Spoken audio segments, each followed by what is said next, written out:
They say revenge is a dish best served cold. I disagree. I think it as a dish best served with a legal notice and an interest rate that just keeps climbing. You see, you don't need to throw a punch to get even. Sometimes all you need to do is own someone's bank account. My high school bully, let's call him Chad, was the classic type. Peak of the social pyramid, king of the hallway, and an expert at making my life miserable.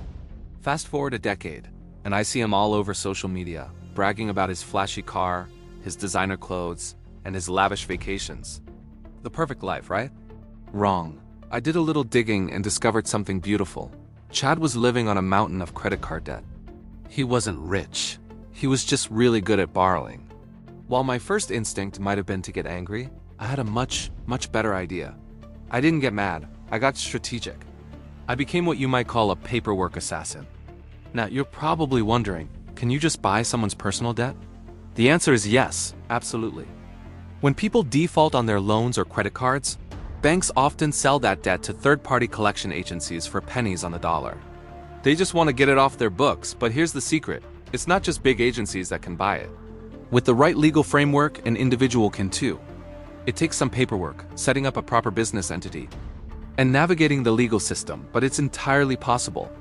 I found the bank holding Chad's distressed debt, made them an offer they couldn't refuse, and just like that, I owned him.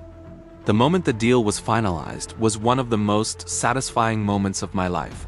Suddenly, I had access to everything.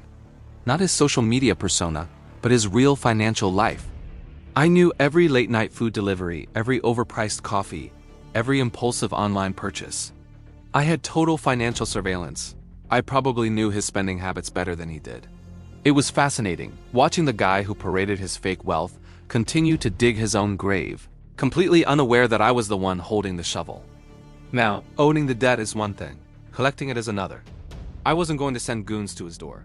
No, my methods were far more refined. I call it interest rate torture. When you own the debt, you also control the terms, within legal limits, of course. I could structure the repayment plan. I could apply late fees. I could let the legally permissible interest compound, turning his small debt into an ever-growing monster. Every month, he'd get a statement, not from a faceless bank, but from a company I controlled. Every notification was a little reminder that his financial future was in my hands. He probably thought it was just another random debt collector. He had no idea it was the kid he used to shove into lockers. Some people might say this is cruel, but think about it.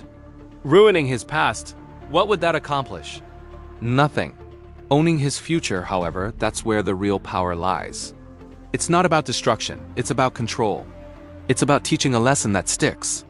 Every dollar he earned, a portion of it was destined for my bank account. The harder he worked to maintain his fake lifestyle, the richer I became. The irony was poetic. After months of this slow burn pressure, his mountain of debt had become an Everest. He was trapped. He finally reached out, desperate to negotiate, begging for a way out. This was the moment I'd been waiting for. We arranged a meeting. Not in some fancy office, but at a simple coffee shop. He walked in, looking defeated, a shadow of the arrogant bully I remembered. He still didn't know who I was. I let him talk, plead his case, and then I slid a piece of paper across the table. It was a photo of us from the high school yearbook. I watched the recognition dawn on his face, followed by confusion and then pure, unadulterated shock. He just stared, speechless. I told him I didn't want his money. I never did. I wanted something far more valuable. I offered him a deal, a full and public apology. Not to me, but to everyone he had ever belittled and bullied.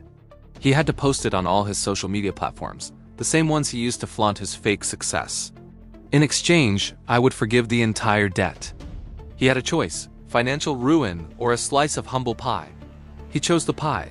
The next day, the apology went live.